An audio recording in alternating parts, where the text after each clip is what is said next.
I grew up in a house where everything revolved around my younger sister, Lila. She was the golden child, my parents' favorite, the center of every conversation, the one whose moods dictated the tone of the entire household. If she wanted something, she got it. If she made a mistake, someone else was blamed. And 9 times out of 10, that someone else was me. I learned early on to live in her shadow. If I bought new clothes, she'd borrow them and ruin them. If I got a good grade, she'd dismiss it as luck, and my parents would nod along. Even when I tried to assert myself, she always found a way to twist things so I looked like the difficult one. As we got older, I thought it might get better. I moved out, built my own life, and for a while it felt like I had finally escaped the toxic cycle. But all of that changed when I met my fiancé. For the first time in years, I felt genuinely happy, like I had something that was just mine. But as soon as I brought him to meet my family, I started to realize my sister had no intention of letting me have that happiness without trying to ruin it. When I first brought my fiancé Daniel to meet my family, I was nervous but hopeful. I wanted him to see where I came from, to understand why I carried certain scars, and maybe even to feel accepted by the people who were supposed to love me most. At first, everything seemed fine. My mom put on her perfect hostess act, my dad made small talk, and Lila, well, she was quieter than usual.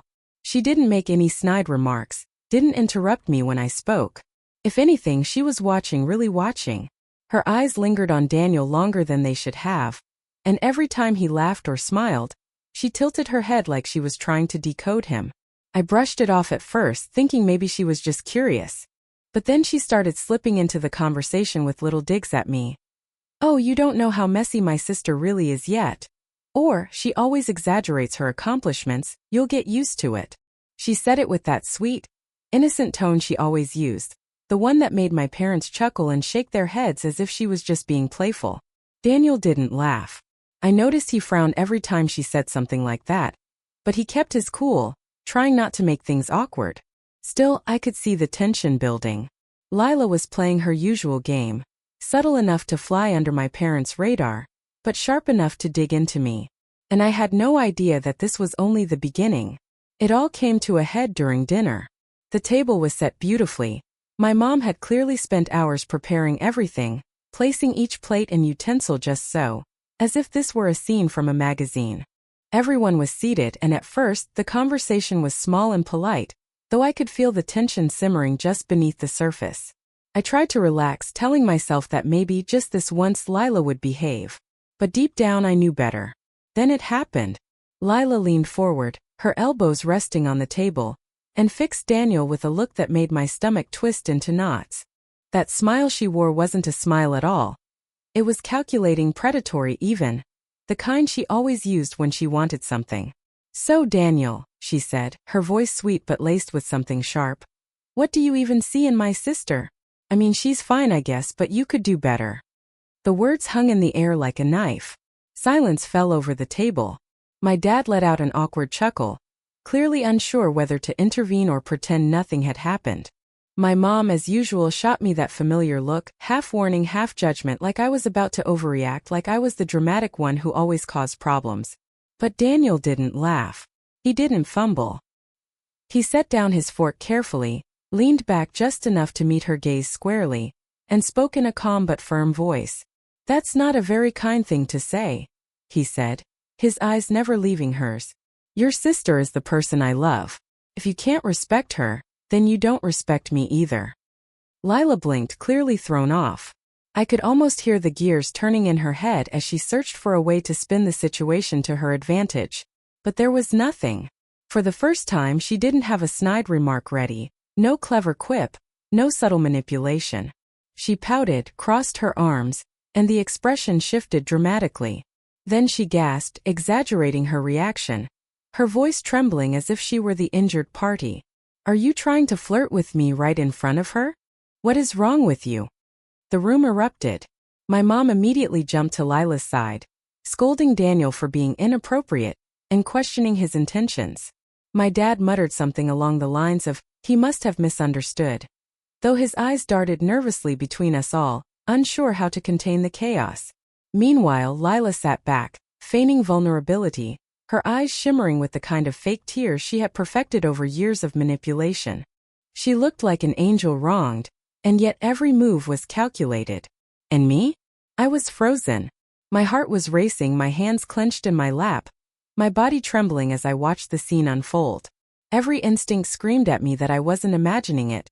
This was exactly what she had always done.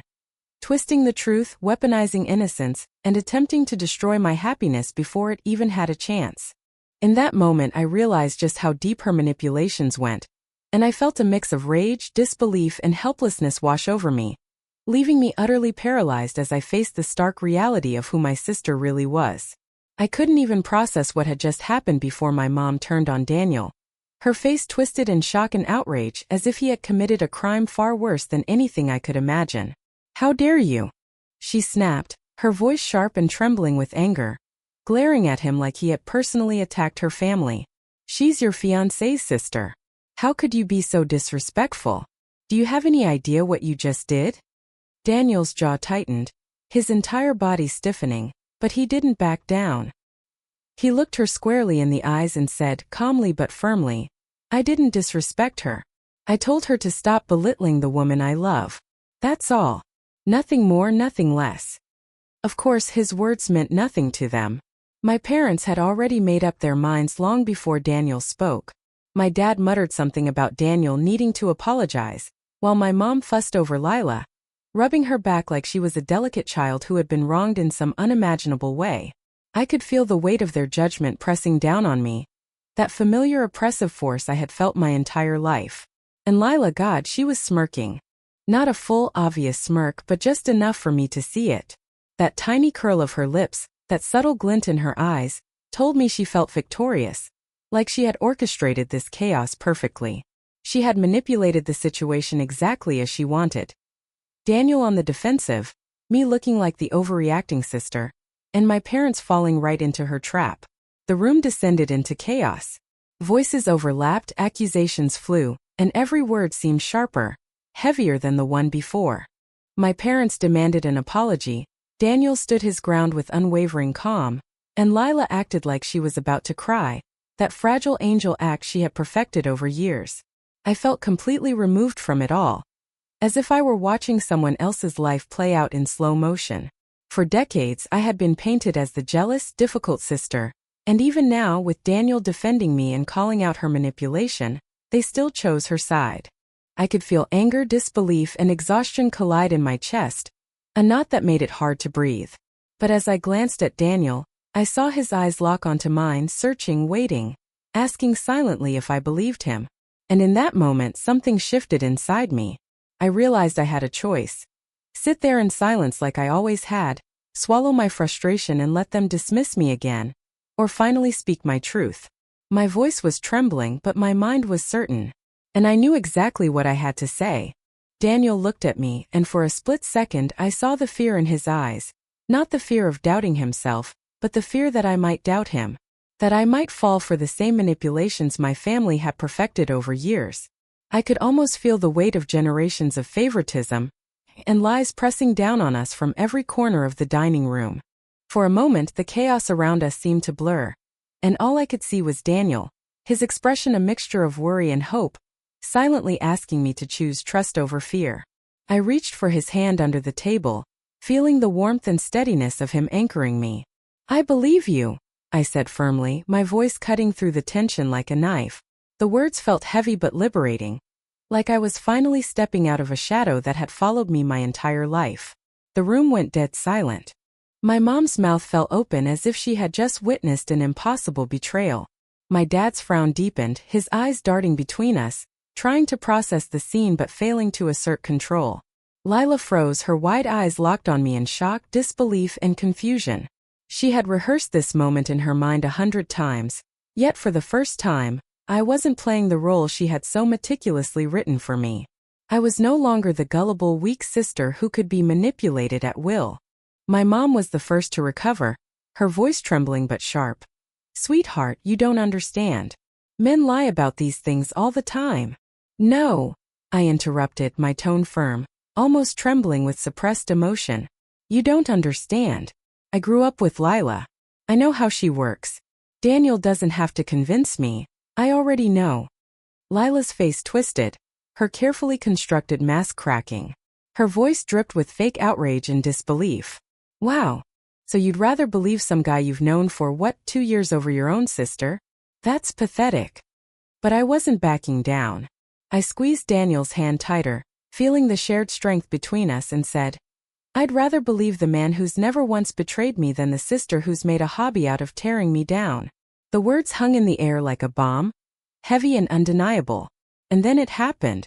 For the first time I saw it, a flicker of fear in Lila's eyes, raw and unguarded, a crack in the confident armor she had always worn. It was subtle but unmistakable. I knew in that moment that the dynamic had shifted. I wasn't the victim anymore. And for the first time in my life, Lila didn't know how to control me. The silence didn't last long. My mom shot up from her chair, pointing at me like I just spat in her face. How dare you speak that way about your sister? She has always loved you, and you twist everything she does into something ugly. You've always been jealous, and now you're letting this man poison you against your own family. My dad nodded in agreement, not even looking at me. His eyes were fixed on his plate like he couldn't deal with the tension. Typical. And Lila? She sniffled loudly like she was holding back tears. I just wanted to get to know him, she whimpered. But if you don't trust me, then maybe we shouldn't have a relationship at all. The manipulation was so blatant it almost would have been funny if it didn't cut so deep. They were all ganging up on me again. Just like when I was a kid being told I was overreacting, ungrateful, dramatic. Only this time Daniel was there, holding my hand like an anchor. I felt the weight of years of swallowing my words, of biting my tongue to keep the peace. And suddenly I couldn't anymore. My voice cracked when I finally said it. Maybe you're right, Lila. Maybe we shouldn't have a relationship at all. Not you. Not Mom. Not Dad. I'm done. The room went cold. My mom's face twisted in rage, my dad looked stunned, and Lila finally dropped the act. Her eyes narrowed, sharp and venomous. For the first time in my life I had said it. Out loud. And there was no taking it back. We left right after that. I didn't even bother saying goodbye. Daniel grabbed our coats, I grabbed my purse, and we walked out into the cold night air without another word. The drive back to our apartment was silent at first.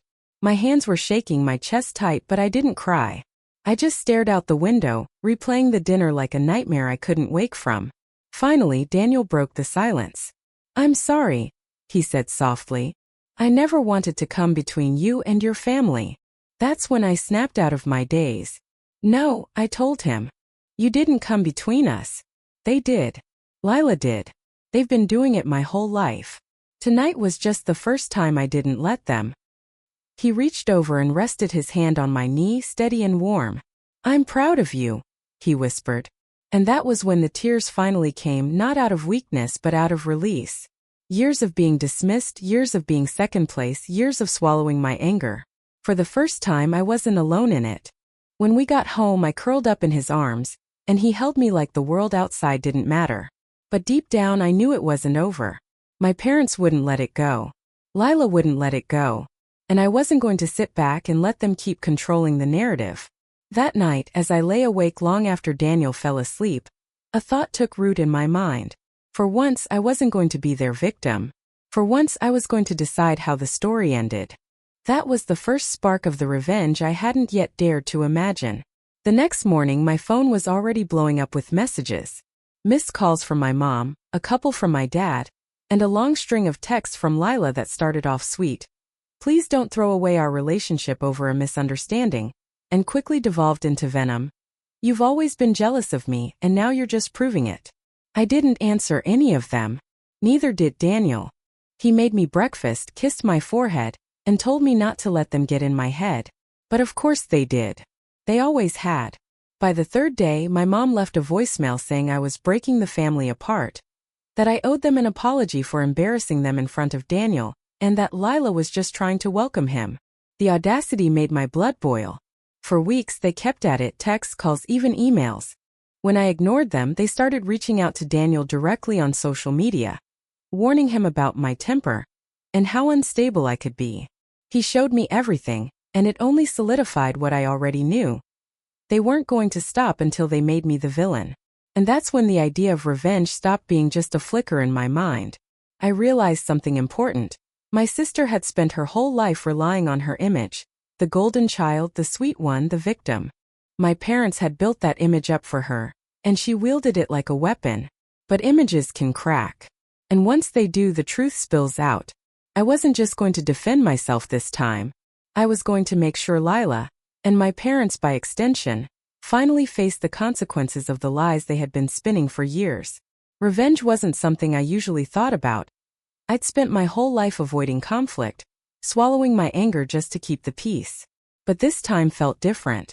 This wasn't just another cruel comment or stolen spotlight. Lila had tried to destroy the one good thing I had in my life, and my parents had backed her without hesitation. At first I thought about confronting them again, but what good would that do? They'd twist my words, call me dramatic, and brush it off like always. No, if I wanted them to feel what I had felt for years, I needed to hit them where it hurt most. And with Lila that was easy. Her reputation. She had built her entire life around being the good one. To her friends, co-workers, and even extended family, she was the perfect daughter, the kind sister, the one who held everyone together. It made me sick. I knew the real her, the manipulative, petty, venomous version, and I decided it was time the world saw that too. Daniel wasn't thrilled when I told him I wanted to go after her, but he didn't stop me either. He just asked one thing. Don't let this consume you. Make sure when you do this it's because you want closure, not because you want to turn into her. I promised him I wouldn't, but deep down I wasn't sure. All I knew was that I was done playing the role of the scapegoat. For once, Lila was going to feel the consequences of her own lies. The first step was simple. I started collecting receipts. Not literal receipts, but evidence. Screenshots of her nasty texts, voicemails where she slipped up and showed her real self. Even old messages she'd sent me over the years where she admitted to things my parents never believed. Then I reached out, quietly, to a couple of her so-called friends. The ones she always bragged about, the ones who thought she was flawless. I didn't tell them everything right away, just dropped little seeds. Hey, just so you know, Lila isn't who you think she is. Be careful. Human curiosity did the rest. Meanwhile, Daniel helped me draft a long, detailed message for our extended family group chat. The one full of aunts, uncles, and cousins who'd always wondered why I was so distant. I laid it all out.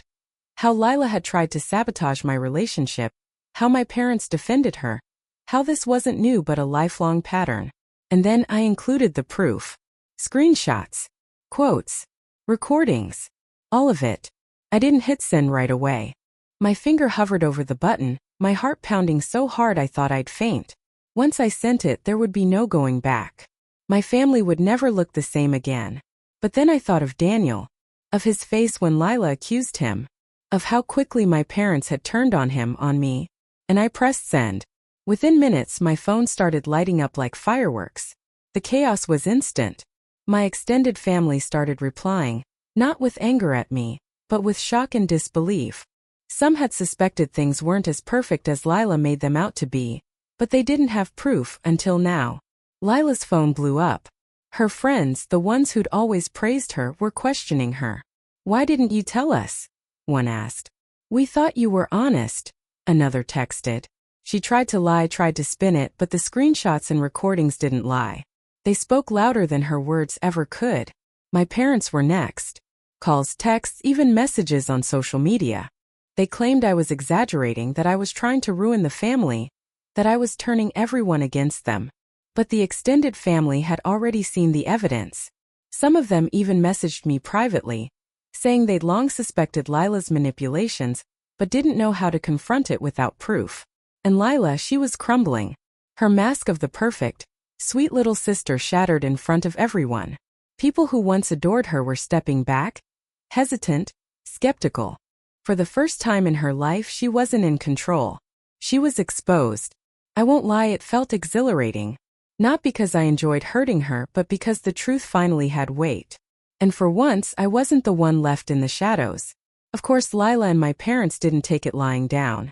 Lila tried to call me repeatedly, her voice dripping with fake sweetness one moment and venom the next. You're ruining everything. You're a terrible sister. She yelled during one particularly heated call. My parents joined in, pleading, threatening, trying to guilt me into apologizing. You've gone too far, my mom said. You're tearing the family apart. You're supposed to love your sister. My dad kept muttering something about how family should stick together, but never actually acknowledging her lies. But this time I didn't flinch. I stayed firm. I've been the good daughter for years, I told them. I've swallowed your favoritism, your manipulation, your accusations. I'm not doing it anymore. I will not apologize for standing up for myself, or for Daniel. Their fury only grew, but the reality was unavoidable. The extended family had already seen the truth. Friends who had admired Lila began avoiding her. Cousins started messaging me privately, apologizing for not realizing sooner. My parents, who had built their lives around protecting her image, suddenly had no one to defend them. For the first time, the power dynamic had flipped. And I realized something. I wasn't just defending myself anymore. I was reclaiming my life. After the initial storm, Daniel and I finally had a moment to breathe. We sat together one quiet evening, away from phones, messages, and the chaos of my family. I realized how much weight I had been carrying my whole life: shame, fear, anger, all tied to being the second child in a family that never saw me. Are you okay? Daniel asked softly, brushing a strand of hair from my face. I nodded, though tears welled up. I am now. For the first time in my life, I feel like I can finally breathe without worrying about what they're going to do next. We talked for hours, sharing our fears, our hopes, and our plans. For once, it wasn't about surviving their judgment or Lila's manipulations. It was about us, our life, our future. I realized that the revenge, while satisfying, wasn't just about punishing them. It was about reclaiming my self-worth. I wasn't the scapegoat anymore. I wasn't the one everyone dismissed. I was finally the woman I had always wanted to be. Strong, heard, and loved by someone who truly valued me. And Daniel? He was more than just my fiancé. He was my anchor, my mirror, and my partner in making sure the rest of the world didn't define me anymore. The fallout wasn't immediate for Lila and my parents, but it was inevitable. Lila's so-called friends distanced themselves, realizing the sister they thought they knew was manipulative and petty. Work colleagues who had always admired her perfect image started noticing her controlling tendencies and passive-aggressive behavior. Opportunities she once took for granted began slipping away because her reputation was no longer untouchable. My parents faced the quiet but cutting judgment of extended family and community members. Invitations dwindled. People who once admired their golden child household stopped seeing them as flawless. They tried to maintain their image, but the cracks were visible. Even their friends subtly pointed out that perhaps they had raised Lila to be manipulative, and that their favoritism had consequences. Meanwhile, Daniel and I were building our life without the constant shadow of their toxicity. It was bittersweet. Yes, I had lost regular contact with my parents and sister, but in losing them I had gained freedom. I realized that some family ties, if toxic, are better left severed. The universe had a way of balancing itself. The very favoritism and manipulation that had been their power for so long had turned against them, leaving them to face the reality they had refused to see. Looking back, I realized this experience taught me more about myself than I ever imagined. I learned that standing up for yourself isn't cruel. It's necessary. I learned that people who twist the truth and manipulate others can only hold power if you let them. And most importantly, I learned that sometimes, walking away from family is not betrayal. It's self-preservation.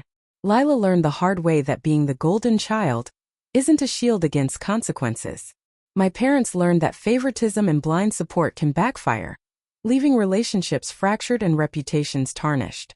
And I learned that I didn't need their approval, their validation, or their love to live a full and happy life. If I could give advice to anyone in a similar situation, it would be this. Trust your instincts, listen to your own experiences, and don't let guilt or family pressure force you into submission. Sometimes the people closest to you aren't capable of seeing the truth, and that's okay.